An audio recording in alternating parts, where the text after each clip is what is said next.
Hello folks, my name is Simulation for the Nation, and today we're having a look into one particular modder who has come back with a bang in FS22. 4D modding has been someone who's been around for quite a long time within the farm sim game, and most notably in FS19 came across with a whole plethora of mods that we've all come to know and love for all of our different game saves, regardless of which type of game you like to play, with your playing style, your region, your location. All of these mods will have some use in some way. And FS22 seems to be no different. 4D Modding has kicked off exactly where he left off there, really, by bringing in all of his most favorite, most popular mods into FS22 here. As you can see in front of me here, we have a selection of all the mods that are currently available on the Air Agri website. Link will be in the description down below for that one. And console players, fear not. I have been speaking to 4D himself, and he has confirmed that it is his aim to have all of these on console just as soon as we can get them through. Now, don't forget, Giants are currently in a bit of a backlog, having not been in the office over Christmas and New Year. So there will be a bit of a processing time there. We've got to wait to get those through, but they will arrive, and we will be able to get all of these onto console as well. Today saw the arrival of the Viking Haybob and the beautiful Heston Baler, and it's fantastic to see this back in so soon. We have the big John Deere 4755. We're going to plug that in to the baler. We're going to have a look at that very soon. But before we do, let's have a look at what else we've got in this lineup here, shall we? So we're going to start down here at the smaller end of the equipment. Obviously, like I say, we have the Viking Haybob here. Let's have a look at the Viking Haybob, shall we? If we come on into the store, you'll find it under Tethers. And it's a beautiful little simple bit of equipment here. The Haybob always is reliable and simple as you like. And you can change it between Viking and PZ. And you can even, what's that optional guard in there? Stick a little bit of a guard around the front. Nice and straightforward. Ideal for the smaller farms, especially if you're going to be doing something like a survival roleplay. Really good little piece of kit to start off with. We move on into the side discharge high spec spreader. This is the 1000, which is a nice little side spreader. Again, not too large. If you're looking for a small farm there, it's pretty perfect indeed. But we'll move on up into the Abbey now. One of the first bits of Abbey equipment I'm sure we'll see there. I know 4D likes his tankers, and we may well get to those at some stage. But beautiful to see that. I've kept it in the kind of the traditional Abbey orange. And it's nice. This is the 2550 Abbey size spreader, and it is nice, a significant step up there in terms of your spreaders, and good to get some considerable output. But again, as always with 4D, the quality of the models are always being pushed. That he has worked hard to take that step up in terms of the requirements for FS22 from 19 and make sure that everything functions as we'd expect it to. And the same can be said for the balers. This is the D1000 naturally, but they all have the accommodating the features of FS22 in terms of bales there. You are now able to produce multiple different sizes of bales with these machines. As you'll see, we've got the D800 and the D1000. We look at the D800 to start with. This can produce a bale from 180 to 220. The D1000 can go from 180 to 240. So allow you to get that bigger, better bale there.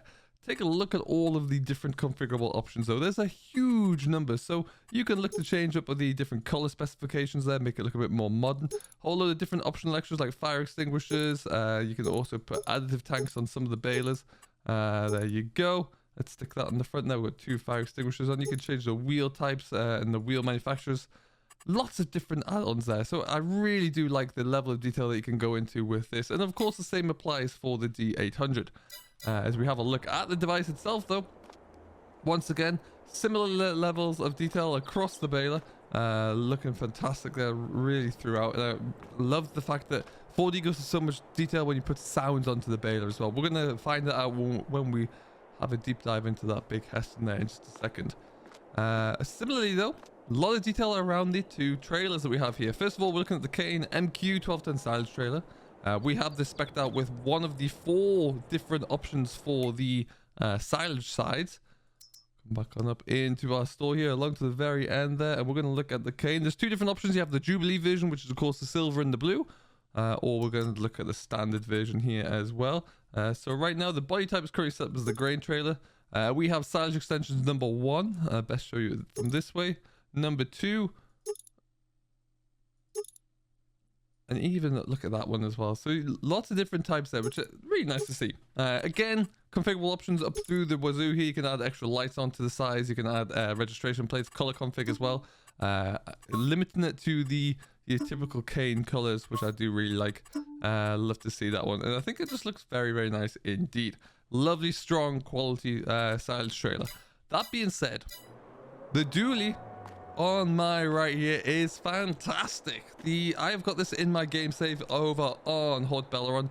But let me tell you, the level of configuration you can go into on this trailer is sublime, frankly. We're going to have a look at it right now. It is incredible. So first of all, we're in a 16-ton trailer as standard. You can kick that on up to a 19-ton grain trailer if you would like. Or you can go one better and make a silage trailer with silage extensions number 1, number 2, number 3, and number 4. All which look slightly different, as you can see. So plenty of different options there. Again, you can choose your different wheel configurations if you'd like to, and then you have a lot of different options, which would include a lovely little lights and ladders and signs. On the back you can put a lot of strobe lights on if you have a grain door there. So if we use this, for example, we'll be able to add a whole load of different beacon lights onto the back. As you can see, it really does make it look quite vivid there. But look at the size of that trailer. That is just epic. I really do like that. And then, yeah, like I say, lots of different different color configurations as well there. So we go for that one there. We'll put that one into a gray. You can see all the difference coming through. Let's go for a black for that one there. Obviously, we don't have the extension on at the moment, so you can't really see that one. But yeah, plenty of different options there. The light bar color as well as configurable along the bottom end here as well, which is pretty cool. Love that. Love to see that one. So that is pretty much a huge array of options there. As a starting point though, the trailers themselves do handle very well. They have the beautiful sound effects from FS22 as we'd expect there with the lowering of the rams. It does sound very, very good indeed.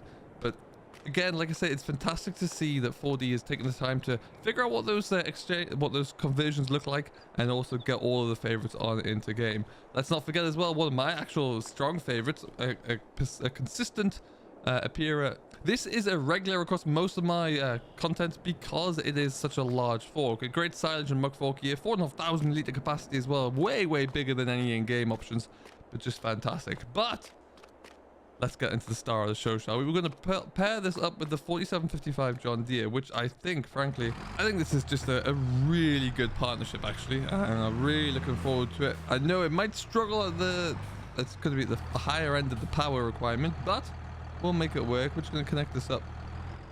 Look at all the removable and configurable covers here. I love it. We've obviously got our standard animation there where the stand gets kicked on over to there. Fantastic. All right, and so without having a manual IC in here where you could go around and open and close everything, we have a few options on the mouse buttons, which have been able to open everything that you see here. The flywheel guard there, the covers on the side here, come around to this side here, and it's even opened up the cover for the pickup reel as well, so you can adjust that chain in there. On this model though, again, there's going to be an awful lot of configurable options for you in store. We are going to be looking into just a few of those right now. If we come on into balers, go all the way along to the end. First of all, you got color config and different brands. So you can always look into your having a traditional Hessen, a Case, a New Holland, New Holland, a Challenger, and a Massey in there as well. Plenty of different options, so that's a great starting point. Obviously, you got your tire configurations as well. I always want to make sure you get the right options there. Then you're going to be looking into what else it brings from additional options. You have fire extinguishers on the front here and 2 storage compartments. You can change around how many and which location of the storage compartments and the extinguishers. You can put the blower on like we have here, which will keep the knotters clear of any dust and debris, along with also having another storage compartment there.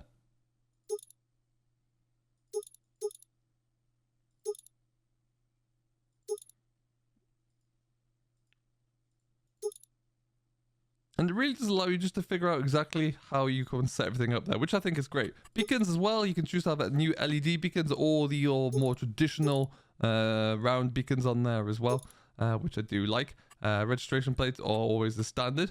You'll be able to choose if you want to have a bale chute or a bale accumulator on here. The accumulator is available to download from Air Agri as well. So you can add that on. That will leave groups of 3 on the floor. Or you can choose to have it just a half shoot here, so as the bail comes out, it does flip it onto its side there as well.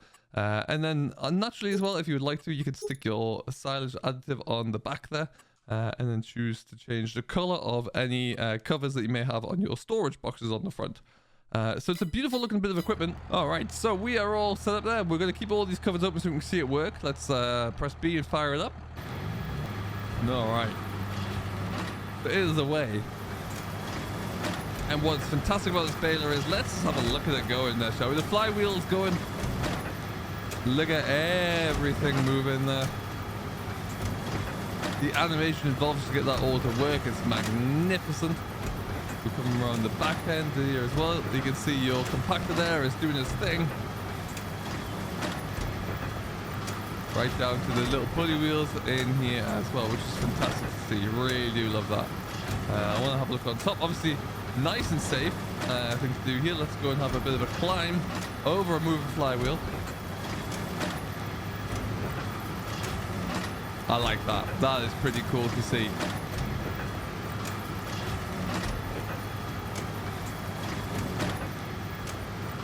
Isn't that awesome?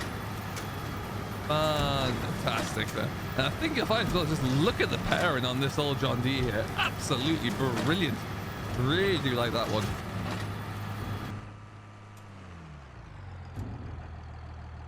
And then for us to start to shut everything down, we're going to stay in here. You can see as we start to move everything in. Down goes that one as well. Over goes the flywheel guard.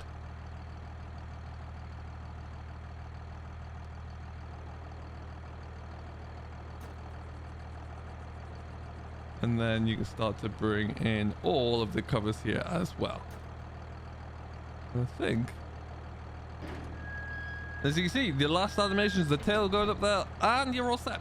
So frankly, a really good addition. Like I say, this is available on Air Agri as we speak right now.